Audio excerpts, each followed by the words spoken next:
Dieses ist unser Kellerverschlag und ihm lagern unglaublich viele Sachen, die eigentlich gar kein Mensch braucht. Doch ich habe eine Idee. Ich verwandle diesen Raum in mein Fitnessstudio. Warum ich das mache und wie das funktionieren kann, erfahrt ihr heute in diesem Video. Herzlich willkommen bei Mastering Midlife Crisis.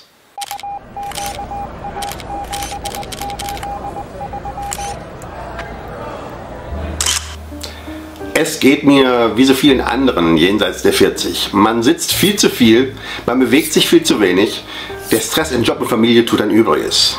Und was passiert dann? Man nimmt unweigerlich zu. Langsam aber stetig. Ohne dass man es richtig wahrnimmt. Denn der Job ist ja wichtiger. Oder die Kinder. Oder die eigenen Eltern. Irgendetwas ist immer. Schnell schließt man dann ein Abo beim nächstgelegenen Fitnessstudio ab. Und das fühlt sich am Anfang auch richtig gut an. Man kauft sich neue Klamotten, geht jeden Abend los und trainiert und hat Spaß an diesen Foltermaschinen in den Studios. Dann aber nach einigen Monaten kommt der erste Rückschlag. Die Besuche werden seltener, das Training lässt nach und das Gewicht ist auf einmal wieder da. Ich selbst habe das Fitnessstudio irgendwann gekündigt. Also kaufte ich mir diverse Fitnessgeräte für zu Hause. De facto besitze ich nunmehr ein Ergometer, ein Laufband, eine Hantelbank, diverse Hanteln und noch einiges anderes mehr. Das alles war sicher gut gedacht und für eine gewisse Zeit habe ich die Geräte auch gut genutzt. Dann kam allerdings Corona und der Bereich für meine Fitnessgeräte wurde zwangsläufig zweckentfremdet. Somit hat nun jedes Kind einen eigenen Schreibtisch. Aber meine Geräte fristen ein eher armseliges Dasein, zugebaut zwischen Spielsachen oder versteckt hinter einem Kleiderschrank. Training? Gleich null. Warum nicht einfach alle Geräte in den Keller verlegen?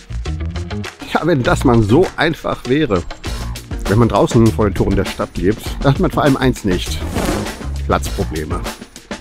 Anders schaut's aus, wenn man im Zentrum einer Großstadt lebt. Und da ist ganz egal, ob das Prenzlauer Berg in Berlin oder das Glockenbachviertel in München ist. Die Nachfrage nach Wohnungen ist sehr groß, die Preise sind entsprechend hoch. Der Raum, den man dafür bekommt, ist extrem gering. Also nicht falsch verstehen. Wir genießen das Leben mitten in München. Wenn wir Bars, Restaurants oder auch tolle Clubs besuchen wollen, dann müssen wir nur vor die Haustür treten. Aber dafür müssen wir damit leben, dass wir einfach weniger Platz haben als andere Menschen. Dieser Umstand kann einem den letzten Nerv rauben. Denn ständig räumt man Sachen von links nach rechts. Während meines Burnouts hat mich das ganz besonders in den Wahnsinn getrieben.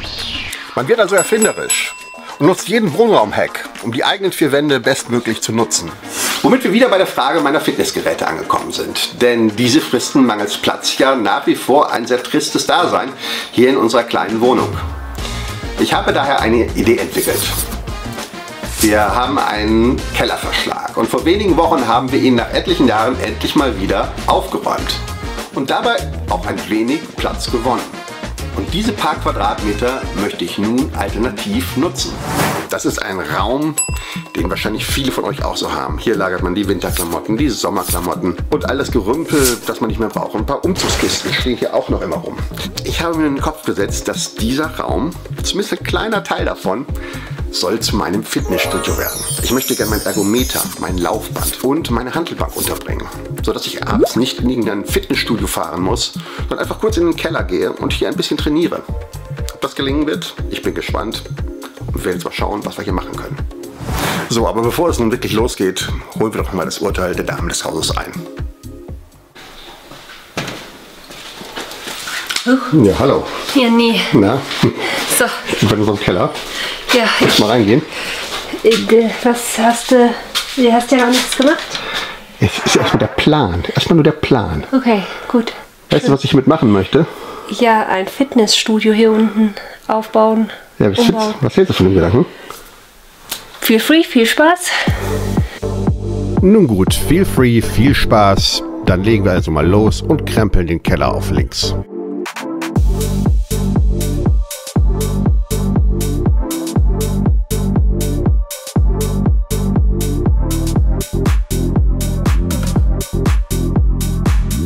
So, 2 Stunden sind vergangen. Wir haben den Platz leergeräumt, den wir hier im Kellerverlies brauchen. Jetzt geht es darum, die Bodenplatten zu verlegen.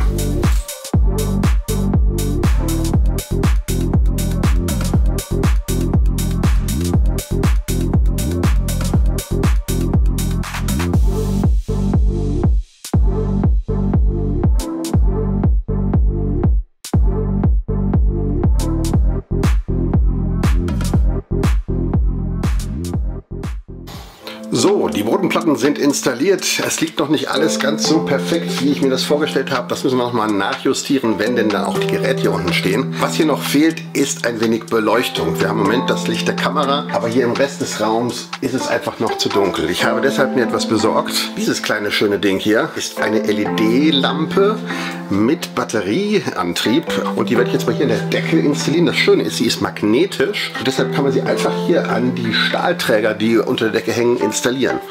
So geht sie an. Man kann verschiedene Lichtfarben einstellen. Ich will mal gucken, ob es damit dann in diesem Raum etwas heller wird.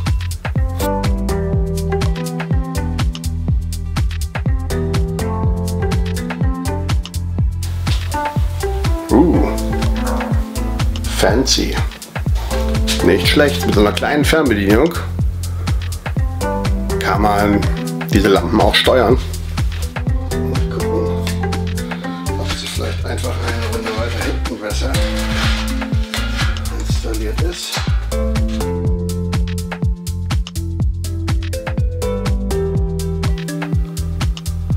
So langsam wird's.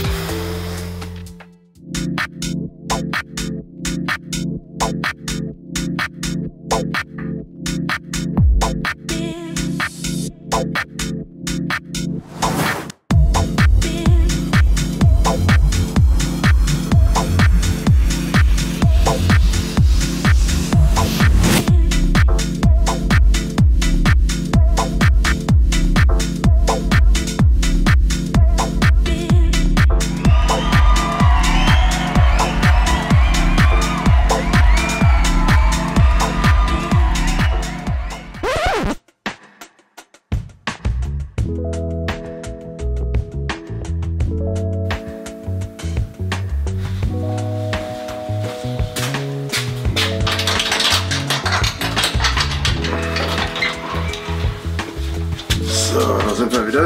Machen wir erstmal Licht an. Meinem Nachbarn Simon sei gedankt, denn er hat mir geholfen, das Ergometer und das Laufband hier runter zu schleppen. Das war ziemlich schweißtreibend, aber wir haben es dann letztlich noch geschafft.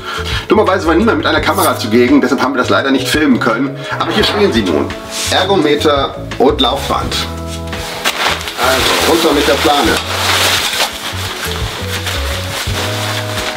Das hier ist das erste gute Stück, ein Kettler C12, ein wunderbares Ergometer, mit dem man sehr gut trainieren kann, was Ausdauer und Fitness angeht. Und hier das zweite Gerät, unser Laufband.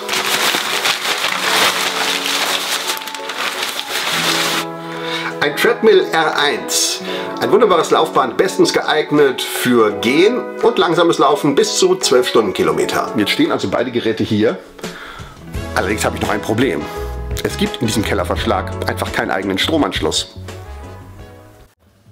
Die Lösung ist eine sogenannte Power Station. Das ist etwas Ähnliches wie eine Powerbank, also ein Akku, mit dem man zum Beispiel sein Handy unterwegs aufladen kann. Eine Power Station ist jedoch etwas größer und viel leistungsfähiger, sodass man auch zum Beispiel seine Fitnessgeräte daran anschließen kann. Es gibt viele Kriterien, nach denen man ein solches Gerät auswählen kann. Das ist ein Thema, das ich sicherlich nochmal an anderer Stelle aufgreifen werde. Kurzum, vorgestern habe ich mich nach langem Abwägen für ein Gerät entschieden und auch sofort bestellt. Und was soll ich sagen? Heute ist es sogar schon angekommen. So, das ist also das Gerät meiner Wahl. Eine Jackery Explorer 1000 Pro mit rund 1000 Watt Leistung sowie eine Kapazität von rund 1000 Wattstunden. Auf dem Papier sollte das für meine Fitnessgeräte ausreichen. Aber wird das auch in der Praxis klappen? Das werden wir gleich mal ausprobieren. Ab geht's, runter in den Keller.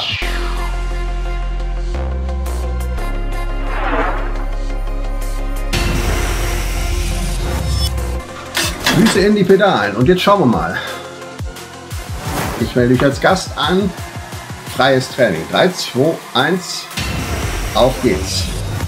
So, ich strampel jetzt auf Stufe 4. Die Jackery verlangt gerade mal im Moment 6 bis 7 Watt. Stufe 9. Oh, so langsam merkt man schon, das wird ein bisschen anstrengend. Oh, yeah. 9 Watt. Das ist extrem wenig. Jetzt machen wir es einfach mal richtig schwer. Von Stufe 9 auf Stufe 12. Oi, oi, oi, oi. Gerade mal 12 Watt. Ziemlich außer Puste. Aber wir können festhalten. Das Ergometer und die Power Station arbeiten bestens zusammen. Wir brauchen nicht mehr als 10 bis 12 Watt. Das ist eigentlich gar nichts. Das hätte man fast mit einer, mit einer Knopfzelle betreiben können, aber das ist wirklich sehr, sehr wenig. Jetzt kommt aber der Härtetest. Wir schließen die Power Station ans Laufband an.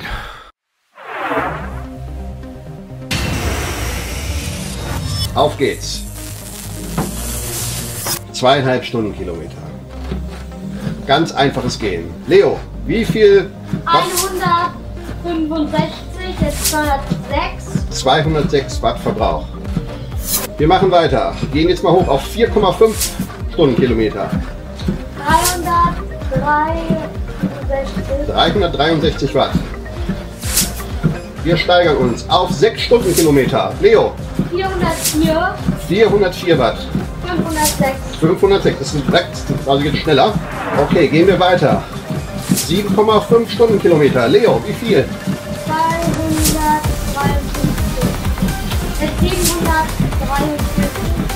743. Für mich als Untrainierten wird das schon, glaube ich, jetzt völlig ausreichen. Aber wir gehen noch mal auf 8 Stundenkilometer. Mal gucken. 761 Watt. Ich stoppe den Test, lasse langsam auslaufen und stelle fest, die Power Station hat es geschafft, auch dieses Laufband zu betreiben. Für mich als Untrainierten, der ein bisschen Training haben möchte, reicht das völlig aus. Danke, Leo.